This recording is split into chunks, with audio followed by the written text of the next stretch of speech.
Unfiltered. Ricky Bo, Bill Colarulo. Philadelphia Sports Talk. 97.5 The Fanatic and 97.5thefanatic.com. Welcome into Unfiltered, everybody. A lot to get into today, as always. But the Fightin' Phils are now 16-4 under Philly Don Mattingly, Donnie Baseball, whatever nickname you want to call him. He's earned it at this point. 16-4, Ricky Bo.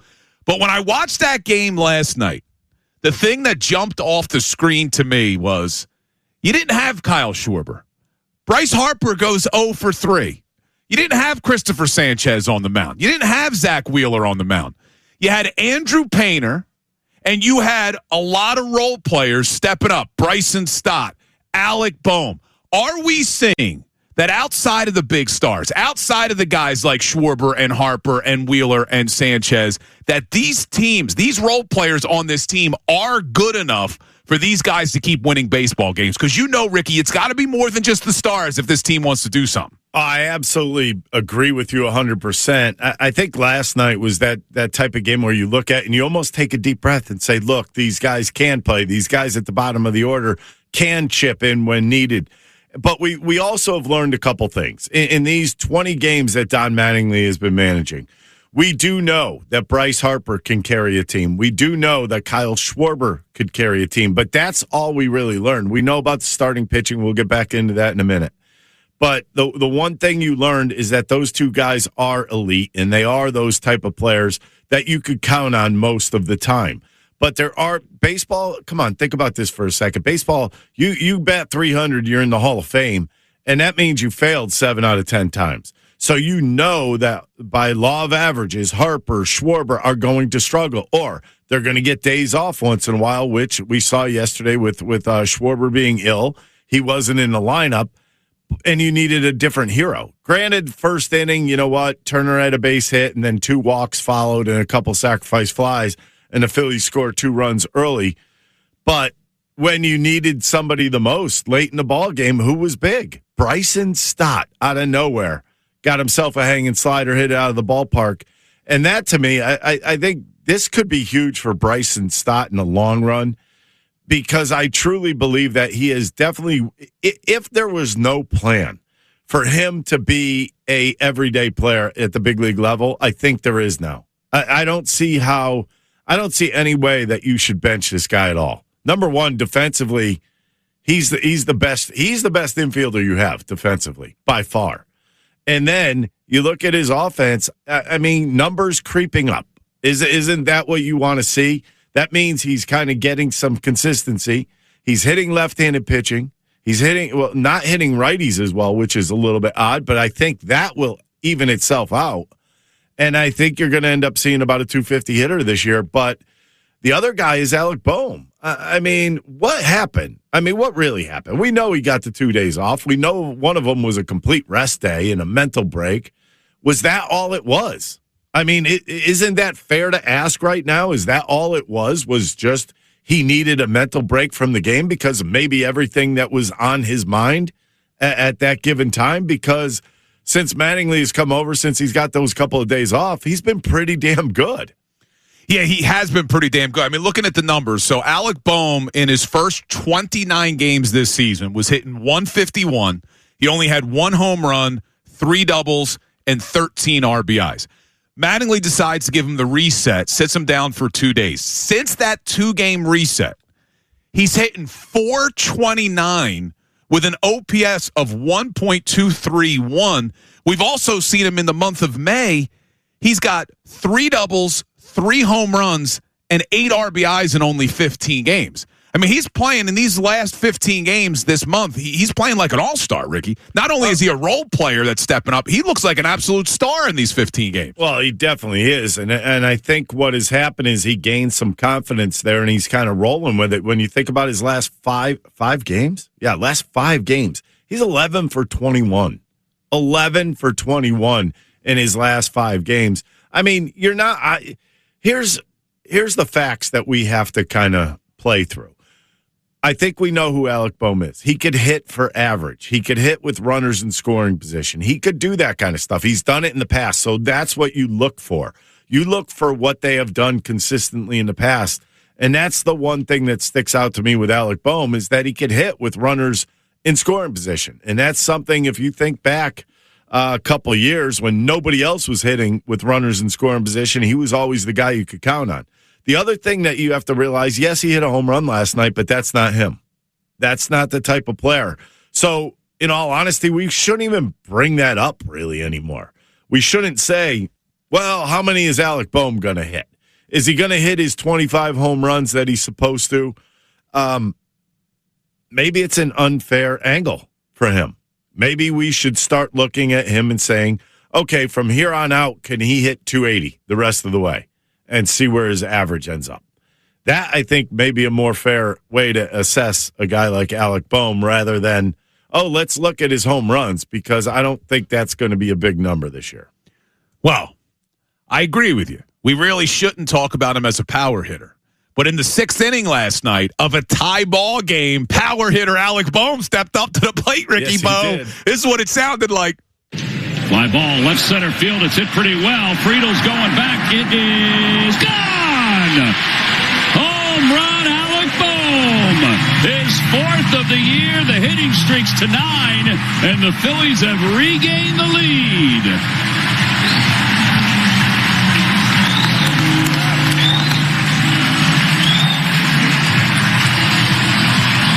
Guess his hand's okay. I guess his hand is okay. That's what it sounded like on NBC Sports Philadelphia last night. But I'm with you. He's not a power hitter, but a 9-game hitting streak will take it. Now, look, I don't think Bryson Stott is a power hitter either, but you look at him in the month of May, he's got 5 home runs in 17 games. And last night, once again now, you saw this team come back on Friday night. They're down in the bottom of the 8th by 1 run. There's a runner on. Bryson Stott steps up. And here's exactly what it sounded like when Stott gave him the lead for good. Fly ball, right field. Back is Steer. Back toward the wall. It is gone! 2-run home run for Bryson Stott. And he's just given the Phillies the lead. Towering shot to right. It's a 5-4 ball game.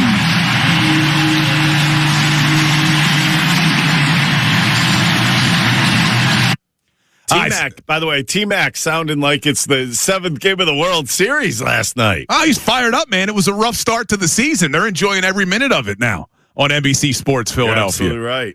And our poor buddy Spencer, man. People are killing him on social media. Spencer's doing a good job. Leave him alone. I'm going to say something. I have to say this because I'm a little tired of that too. And I might make some enemies here too.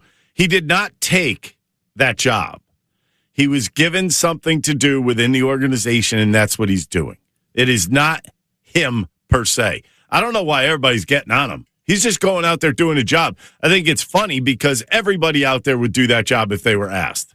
So correct. I don't. You know, Spence is a really good hard worker at NBC Sports. Bill, you know him a little bit. I know him. I know him extremely well, and I think everybody should just lay off.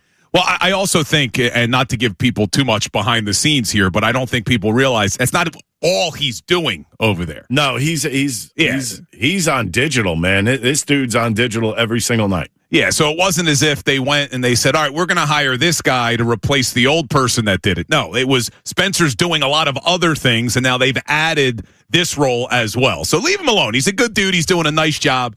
But, you know, people don't like change, man. People are reluctant to change, but we're not going to make this the Spencer show. Let's talk about the role players for the Fightin' Phils, because you're seeing Bohm and Stott both step up in a big way really this entire month. And let me ask you, Ricky, is this just something where it's a 162-game baseball season and people are going to have the ebbs and flows that go along with it, or did Don Mattingly do something that has changed what you're seeing from these two guys, in Alec and Bryson? All right, the one thing that I could say, they both look a lot more relaxed. I don't know if it was one of those things where when he came in, he just did a complete reset. Wouldn't you do that as a manager? Would you come in and say, guys, for those of you that are doing well, keep pushing forward. For those of you that have struggled, this is your reset. I'm here to reset you. I want you guys to think like it's your first at-bat of the season coming up. I think that would definitely relax a baseball player because, you know what? Everybody talks about averages. Everybody talks about numbers. Why? Because analytics is a big part of the game.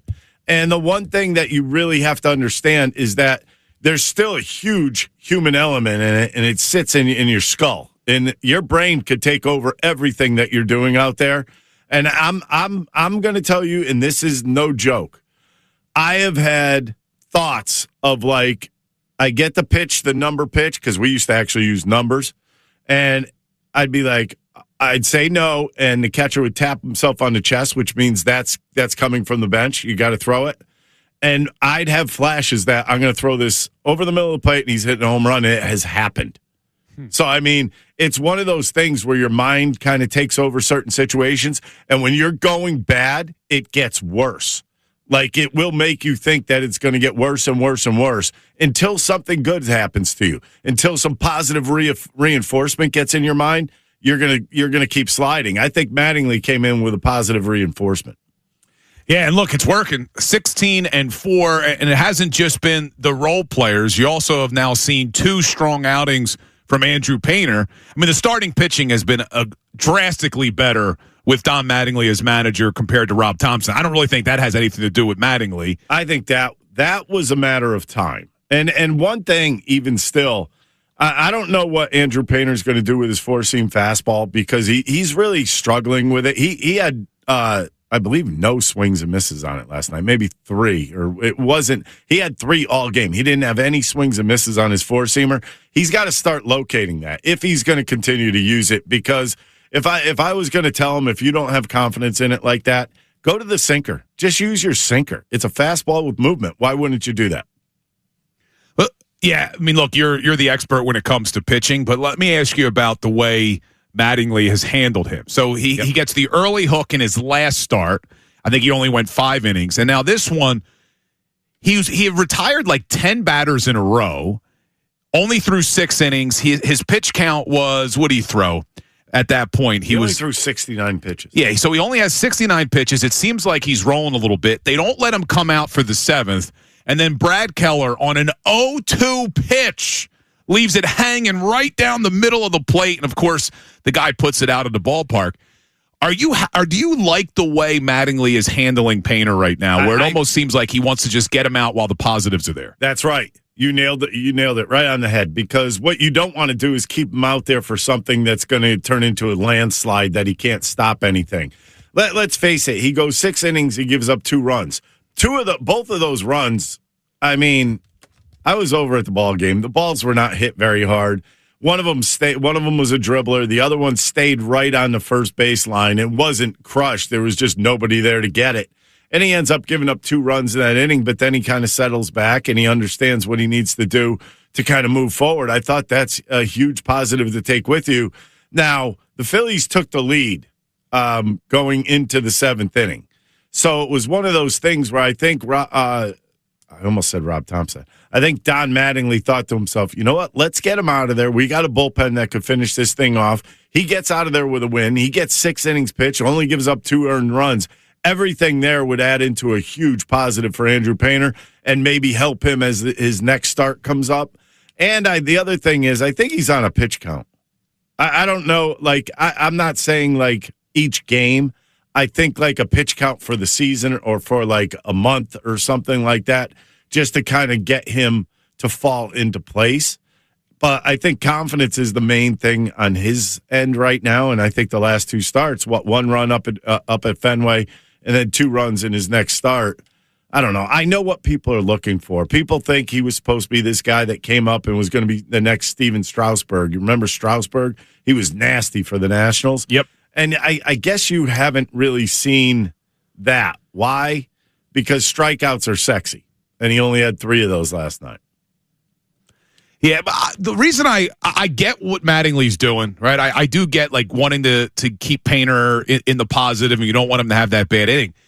But 10 batters in a row, the guy had taken, like 10 batters in a row without a hit, and the one before that was just a walk. So I mean, like 11 batters, you haven't given up a hit, and I think you can go back even farther than that. He seemed to be throwing the ball really well. and then you take him out and you put in Keller. What's Keller's issue, man? I think it's he's on that landslide. He can't seem to figure things out. He can't seem to make the right pitches at the right time or get the right tilt on his pitches. You have an 0-2 count as a reliever. The last thing you want to do is leave something out over the middle of the plate. And I think he's one of those guys that should go back to old school thinking. Like, new school thinking is throw your best pitch on the plate on an 0-2 count. Old school thinking is let's make them chase in this type of situation. Let's try to get them outside of the zone or get some weak contact. And, you just leave a pitch out over the middle of the plate and you get tattooed a little bit. But he has not been great all year. I mean, he's been he'll have a couple good outings. He can't seem to prolong his good outings. It seems like he has a couple and then a disaster happens. Then a couple and a disaster happens. I don't know if it's going to be one of those years for him or he's going to figure things out. But you know what? It's so odd with relievers because, let's face it, only time's going to tell on this one. He's got the stuff still. Yeah, just bad location, man. Yep. I mean, especially on that 0-2 pitch. So what are you doing putting a ball right over the heart of the plate? Yeah, probably not a good choice. No, not a good choice at all. You know what else was not a good choice? Yesterday on the show, I was saying to you that I was a little jealous that you're best friends with Michael Barkan. And then on the broadcast, actually, I don't think it was on the broadcast. I think Johnny Clark tweets out a picture of you and Barkan and Spencer and Johnny Clark in the press box. Did you see that, Silvana? Having a great time together? I didn't see that. Without us, like just basically rubbing it in our faces that Ricky Bo likes them better than us? I didn't see it. Now I got to go see it. Yeah, it was ridiculous. Can I explain? I'm going to go subtweet Ricky. In the press box, Bill, you have been there. You have sat right next to me in the press box, as a matter of fact. But in the press box, NBC Sports, we have seats in a row. What do you want us to do? I want you to say, I'm sitting by myself. And I'm with Johnny Cameraman. Guess what's going to happen? Johnny Sunshine. Maybe you guys should take more selfies while you're in studio. Would that make you feel better? Wait, how did Johnny Sunshine play at the Mike Quick golf tournament yesterday? Did he tell you? He did not say. That means he probably played poorly then. Well, I mean, yeah. Because Amy was there too, I think. Amy said she played pretty well. They used a bunch of her shots. All right, if John Clark's listening, I want to know what he shot. Amy could crush it, by the way. She's a good golfer? Yeah, she could hit it. Yeah, I got to get out, dude. Yep. It's killing me. All right, but here's what I want to do. I want to hear from Phillies fans today. Last night, I know it was only one game, but you're starting to see these role players contribute a little bit. Bryson, Stott, Alec Bohm. I'd like to see a little bit more. I can't believe I'm calling him a role player, but JT Realmuto at the plate. You want to see him get going. But you did see last night that you don't need the big stars all the time to win games. Are you starting to believe that these role players are good enough? Send your text, send your voice memos to the Davis Honda text line, 610-632-0975. You could also pick up the phone and call. Same number. We're going to get to the Sixers and the Eagles a little bit later because there's a lot of A.J. Brown chatter today, Ricky. I don't know if you heard it. I have. I don't know if you heard a lot of people going crazy over A.J. Brown today. We'll get into that a little bit later. But I want to keep it with the Fightin' Phils. We'll get to some of your texts coming up. Are the role players good enough? But we were just talking about Andrew Painter. I want to talk about Christopher Sanchez because yesterday we were touting his dominance this season so far and whether or not he could win the Cy Young Award. And everyone thinks it's going to be between Paul Skeens or Christopher Sanchez. But is there another dark horse? The MLB Network today was talking about who they think is going to win the Cy Young, and it's not Sanchez, and it's not Paul Skeens. We'll get to that coming up next. Unfiltered continues, 97.5 The Fanatic, NBC Sports, Philadelphia. All right, welcome back into Unfiltered. Larry Boa just checked in. He's going to be joining us at 3 o'clock. Always look forward to our conversations with Larry Boa. I was hopeful that we would also be able to get Terry Francona on the show because he's in town managing the Cincinnati Reds, and he still owes Ricky Bottalico money for when he threw at Barry Bonds. Once again, it's not him. Don't let the truth get in the way of a good story. Terry Francona owes Ricky Bo money. That's not true. No, but for those who don't know the story, when you threw at Barry Bonds, Francona was the manager, right? Yes. And you got fined, you got suspended. Who was the guy that wouldn't do it? Did you ever tell us who? Jerry Spradlin. Why did he not want to do it? Was he afraid of Barry? Beats the heck out of me. I mean, I was in the bullpen just kind of waiting to run out on the field. Like, everybody makes fun of the relievers running in there late. I was getting ready to do that. But instead, I ended up getting up with 2 outs in the inning, and here we go. Rest is history. Now Bonds charges him out, but Alec Bohm is ready for it. Yeah, I don't know. I guess Francona's got more important things to do today. He's trying to manage the Reds, but we should have got him on. Remember I challenged Silvana to try to make that happen? This would have been a perfect opportunity, to get Francona on to talk about what he owes Ricky Bowe. That is true. What would you take, Ricky? How much money would you take and be satisfied? From him? Yeah. Nothing. You're being nice. He's being nice now. He's being nice. Say what you said off air. Off air? What are you talking about? We didn't even talk about this off air. Ricky Bowe. You guys are both trouble. By the way, I just pointed at you on the the iPad. You two are troublemakers every single day. We're trying to stir the pot. All right, so Larry Bowe will be joining us at 3 o'clock. Very curious on what he thinks the biggest difference with this team has been since Rob Thompson was out and Don Mattingly was in. We'll talk to him. But one of the questions we threw out to start the show, last night you saw your role players win that game for you. And I'm including Andrew Painter in there. I know he's a starter, but he's your 5th starter. He does enough for you to stay in the game. And then Alec Bohm and Bryson Stott really carry you to victory. Bryson Stott with a monster home run in the bottom of the 8th, a come-from-behind 2-run shot to take the lead and keep it. Do you believe that the role players are good enough? That's going to be the subject of our Twitter poll today. Twitter poll always standing strong, thanks to Dr. Avi Donapel of Iron Mountain Men's Health. What we got, Sil? Do you believe the role players on the Phillies are good enough? Yes or no? Early numbers are saying 59% vote no. 41% vote yes. Yeah, and I'm seeing a lot of people on the comments, too, saying everyone's useful except Otto Kemp.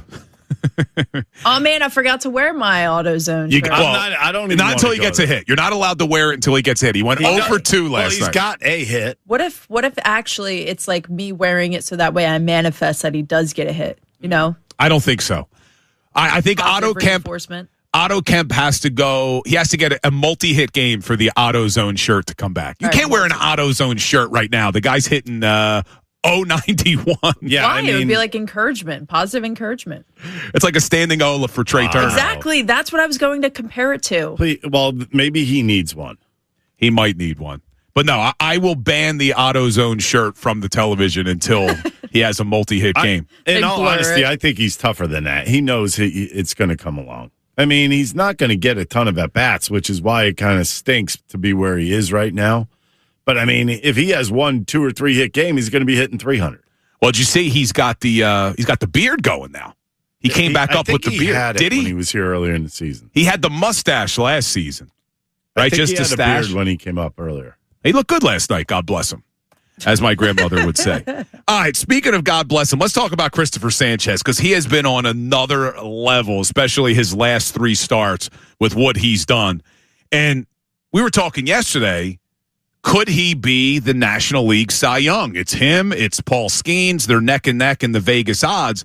Well, MLB Network today was talking about another person. Hold on, what are people saying about my microphone? Someone said that you're having trouble keeping your microphone up, so that way you need to call Dr. Avi Donapel. Yeah, I do. The mic does need Dr. Avi Donapel. It keeps falling over. It keeps flopping down. Yeah, I need mine straight up. Yeah, I need Dr. Avi Donapel for this microphone in here. Anyway, these microphones bother me. I know people who watch on TV are always like, why are these microphones in your face? I keep talking about it. I want them out of our face. I am too pretty to be blocked by this microphone, Ricky Bowe. There is a reason mine is not like that. I'm going to comment on that? Aren't I? Damn it. All right, so talking about Christopher Sanchez being the Cy Young. I'm listening to MLB Network this morning, and Harold Reynolds is on. And they're not even talking about Sanchez or Skeens. They're talking about Shohei Ohtani as the Cy Young. Listen to this. I think he can last trying to go deep in games like he's been. He's going to need to if he wants to win the Cy Young. His innings cannot be so far back. He doesn't have to. He's got to have to be around 155, 160. Yes. But if you have a under 1 ERA, let's just imagine that. There's no way he doesn't win the Cy Young. If his ERA is under, why is that .082 right now? And if he's under 1, he wins. These other guys can throw 200 innings. So what do you think about that, Ricky? Like, Shohei Ohtani, yeah, his ERA is insane. But if he throws under 150 innings this year, you can't win the Cy Young, right? I mean, that shouldn't be allowed for a starter. It doesn't matter because that's not necessarily a quote-unquote starter's award. No. There have been a couple relievers, closers to win it. Yes, but he's not a closer. So he is a starter. If he goes 130 innings with a .82 ERA, yeah, he's going to win it. Really? Well, how could you not? I'm looking at Cy Young winners with the fewest innings pitched. Now, Trevor Bauer did it with 73 innings pitched, but that was in the COVID year, right? So you throw that out. They weren't pitching a lot. Before that, Raleigh Fingers, 78 innings in 1981. Yep. And then look, Eckersley and Gagne are closers. When's the last starter to throw the limited amount of innings and actually win the Cy Young? I guess it would be Corbin Burns threw 167 innings in 2021, and he won the Cy Young. But I wouldn't doubt if Shohei gets somewhere near there. If Sanchez, I don't think he keeps up a .82. Here's the other question: how the hell is he 3-2 with a .82? Yeah, ask the Philly starters from that division series against the Dodgers. I just think that's amazing. Can he win the MVP and the Cy Young this year? I mean, that's where you know the answer. The answer is yes. Yeah, he's going to win the MVP. It's like, I think his odds to win the MVP in the National League are in the negative right now. Let me say, yeah, he's a negative he's 475. Not winning the MVP right now.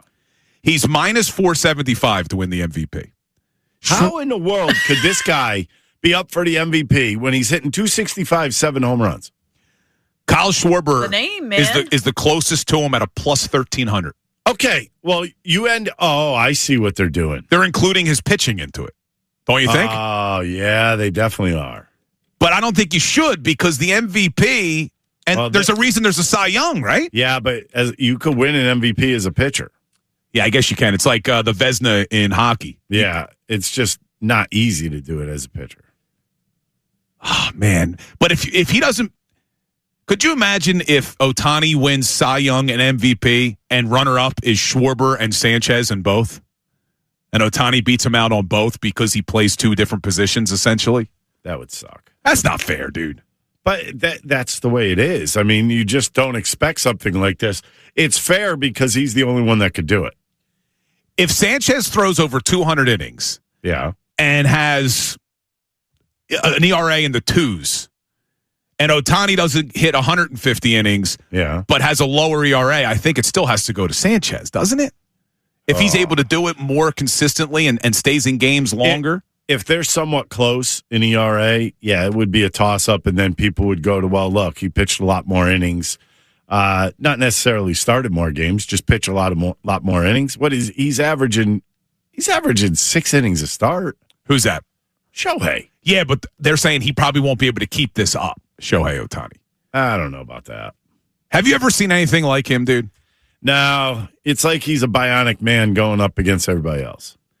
And he's got like the same expression on his face no matter what. He was the largest robot of all the robots made.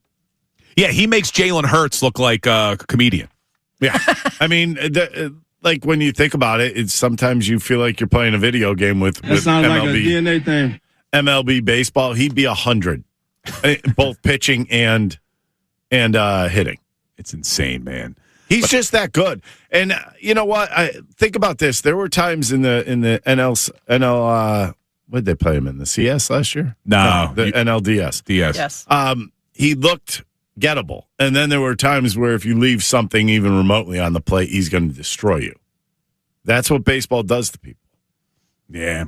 I mean, look, you sound so disappointed. I know, because I enjoy watching Ohtani. I really do. But I want to see Sanchez get recognized. I want to see him win a Cy Young this year. And we have Paul Skeens to worry about all the time. It would stink if you also now have to worry about Ohtani, even if he doesn't pitch more than 150 innings. It almost seems unfair a little bit. And he's going to win the MVP. I don't know. I don't know if he would win the MVP right now. Minus 475. I know, but so what you're telling me numbers are not that great right now. So what you're telling me is plus 1,300 for Schwarber to win MVP is not a bad bet. Right I would think about it. I would think about it as well. Put it on. Don't think about it. Get it in now then. Plus 1,300. Go on my Parks. Do it. Put it in there. Bryce Harper is a plus 2,200 to win. Well, you wouldn't MVP. do that because you don't like Bryce. You're not a big fan of him. Bryce Harper. You sound like Brendan I think Petrilli. if somebody's winning an MVP off of this team, I mean, you look at Schwarber's numbers, he puts up monster numbers hitting home runs. So our Twitter poll today was about role players. I contemplated doing a Twitter poll that said, who is a bigger panderer, Bryce Harper or John Kincaid from the morning show? Because did you hear John Kincaid today going off on, anyone that says it's a prove-it year for Jalen Hurts is a fool. And, he was going on and on. And then yesterday about book your NFC championship hotels now. Like, John Kincaid and Bryce Harper, who panders more? Are you going to answer that? No, I don't. I'm trying to think. I thought That's that a was good the tease. question. No. I like it's a big question. I'm going to go with John Kincaid as a bigger panderer than Bryce Harper. The last couple days he has been. I don't know, man. The tattoo is kind of extreme. Really? Let's go a little further with the price is wrong. Yeah. Come on. How many times has he dropped hints on that one? That's coming up. His Price is Right episode is coming up in June, man. His episode's coming up. On my phone. We will get back to John Kincaid later because I'm going to play for you something he said about A.J. Brown this morning. I want to play that for you a little bit later in the 3 o'clock hour and see if fans agree with John Kincaid. But at 3 o'clock, we got Larry Boa coming up. So we'll get back to the Phillies at 3 o'clock. But last night, watched the Phillies game, and then I make the decision to watch the Western Conference Finals, San Antonio Spurs, Oklahoma City Thunder. And I'm sitting there and I'm watching this game, which was an epic game, double overtime. And I'm watching the San Antonio Spurs, and I'm thinking to myself, Sixers fans should be annoyed beyond belief. We'll have that conversation coming up next. Unfiltered, 97.5 The Fanatic, NBC Sports, Philadelphia. All right, we got Larry Boa joining us at 3 o'clock. We'll get back to the Phillies conversation. You could still weigh in on what we saw last night from the Phillies. Are you starting to believe that the role players are good enough on this team? Because Schwarber and Harper are having phenomenal seasons, but now the other guys are starting to step up. Do you believe that these role players are good enough for this Phillies team this year? Hit us up on the Davis Honda text line. Send your voice memo, 610-632-0975. Larry Boa at 3 o'clock. But I want to talk a little basketball for a second, because if anyone watched that game last night, San Antonio versus Oklahoma City Thunder, tremendous game, double overtime game. But Victor Wembanyama, 41 points, 24 rebounds. He becomes only the second player ever to have 40 and 20 in his debut in a conference finals. The other one, Wilt Chamberlain, Ricky Bo. Yeah. Is that any good? Yeah. I mean, I will tell you this much. I was driving home listening to it on 97.5 The Fanatic. And I'm like, oh, I hope this game goes into overtime so I could catch the overtime. Wouldn't you know, it got there, and it was awesome. That was up and down the court. That guy's no joke. I mean, number one, defensively, you have to take him into consideration every time down the court because he could block a shot at any given moment. He rebounds extremely well, and then not afraid to step up and shoot a three. This guy's the real deal. Yeah, he shot a three to tie it up from, the logo. And you talk about blocking a shot. I mean, listen to Mike Tirico on NBC last night. Even he's in awe. Listen to this. Must stop OKC. Castle. Lobbing. Wembanyama! He's unbelievable, folks. He's unbelievable. He's unbelievable. And as Sixers fans, I'm throwing stuff at my television. All right? Because I'm watching this last night. They drafted Victor Wembanyama 3 years ago. And I get it. He's a generational talent. He might go down as being one of the best we've ever seen do it. The list goes on and on of how great he is. I get all of that. 3 years, Ricky Bo. 3 years. And the San Antonio Spurs were able to take Victor Wembanyama, surround him with enough talent that here they are in the Western Conference Finals about to beat Oklahoma City Thunder potentially. And if they do that, they'll be the favorites in the NBA Finals. And we are going on year 13. Of Joel Embiid. 13 years. Sixers haven't been able to figure it out. They did it in San Antonio in 3. Are you trying to compare? You It's ridiculous. Contrast here what's going on, or are you trying to say that this is how it's supposed to be? This is how it's supposed to be. That's exactly what I was getting at. When you get a generational talent, which Joel Embiid is and Victor Wembanyama is, or I should say Joel Embiid was, because I just don't think he's got it anymore physically, unfortunately. But how this team, and even if you throw away the first 2 years he was hurt, all right, he's been a player on the Sixers healthy for a decade.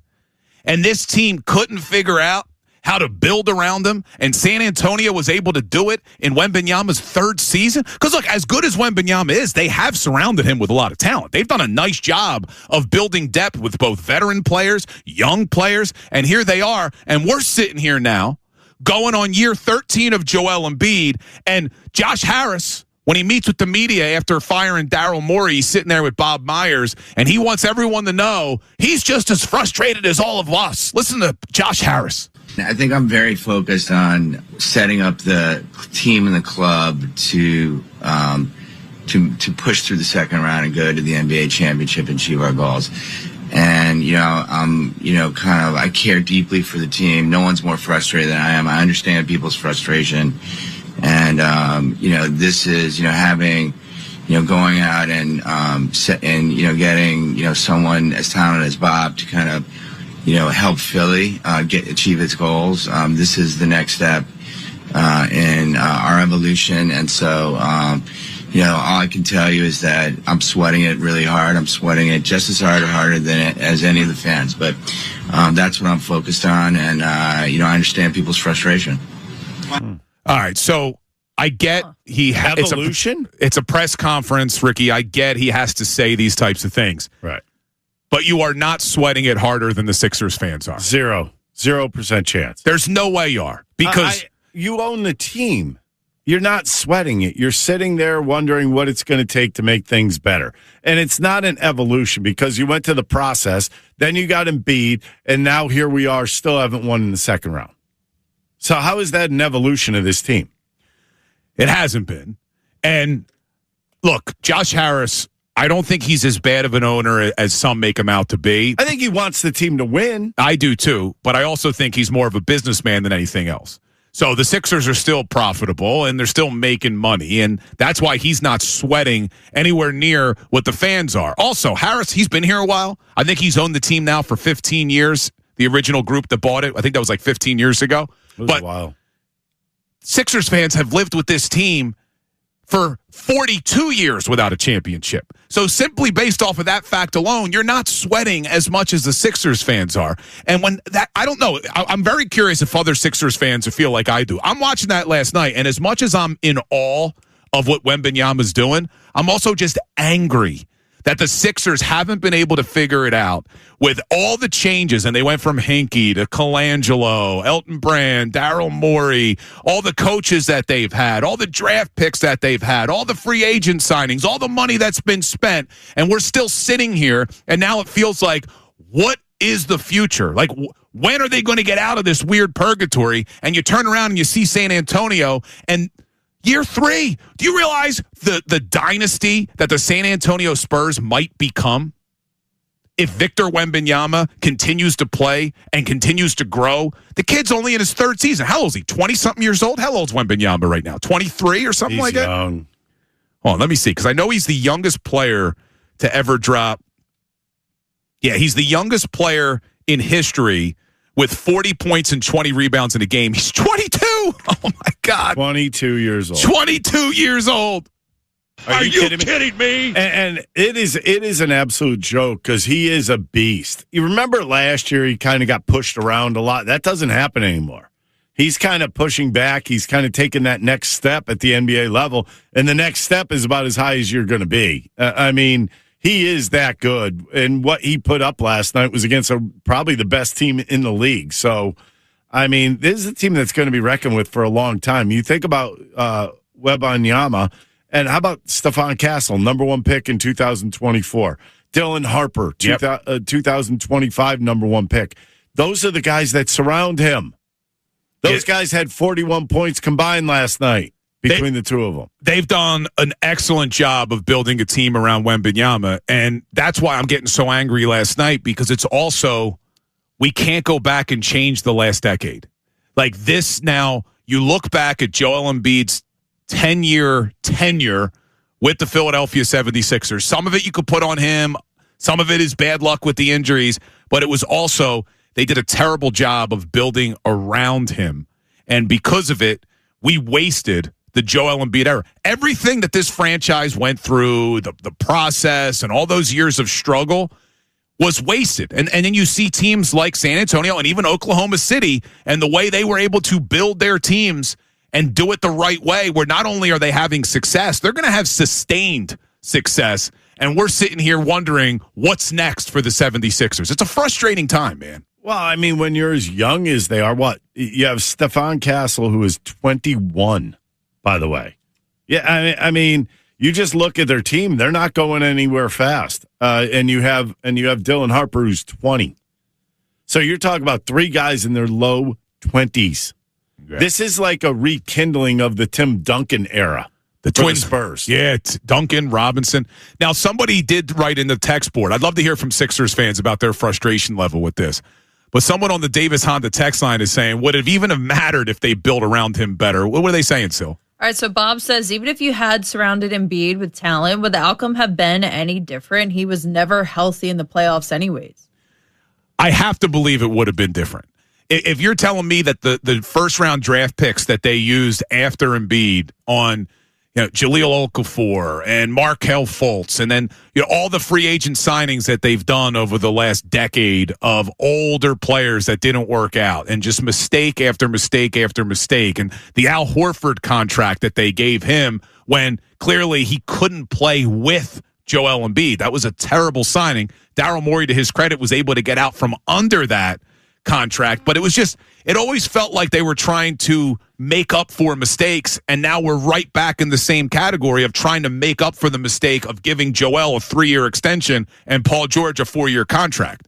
It's like we're always like chasing ourselves around, like trying to catch up. Yeah, always digging out. It never feels like this team is set. It never feels like you have a set 5. It never feels like you're going to get past the second round. Nothing feels right. All right, Sixers fans, send your voice memos. I'd love to hear from you. We hear you coming up at 3:45. Are you as frustrated watching the San Antonio Spurs as I am with what they've built and the fact that the Sixers still haven't been able to build anywhere near what the Spurs have built? Send your voice memos, 610-632-0975. We hear you coming up at 3:45. But coming up next, Larry Boa joins the show. We're going to talk some Phillies and this incredible turnaround, 16-4. Under Don Mattingly. Don't go anywhere. Unfiltered. 97.5 The Fanatic. NBC Sports Philadelphia.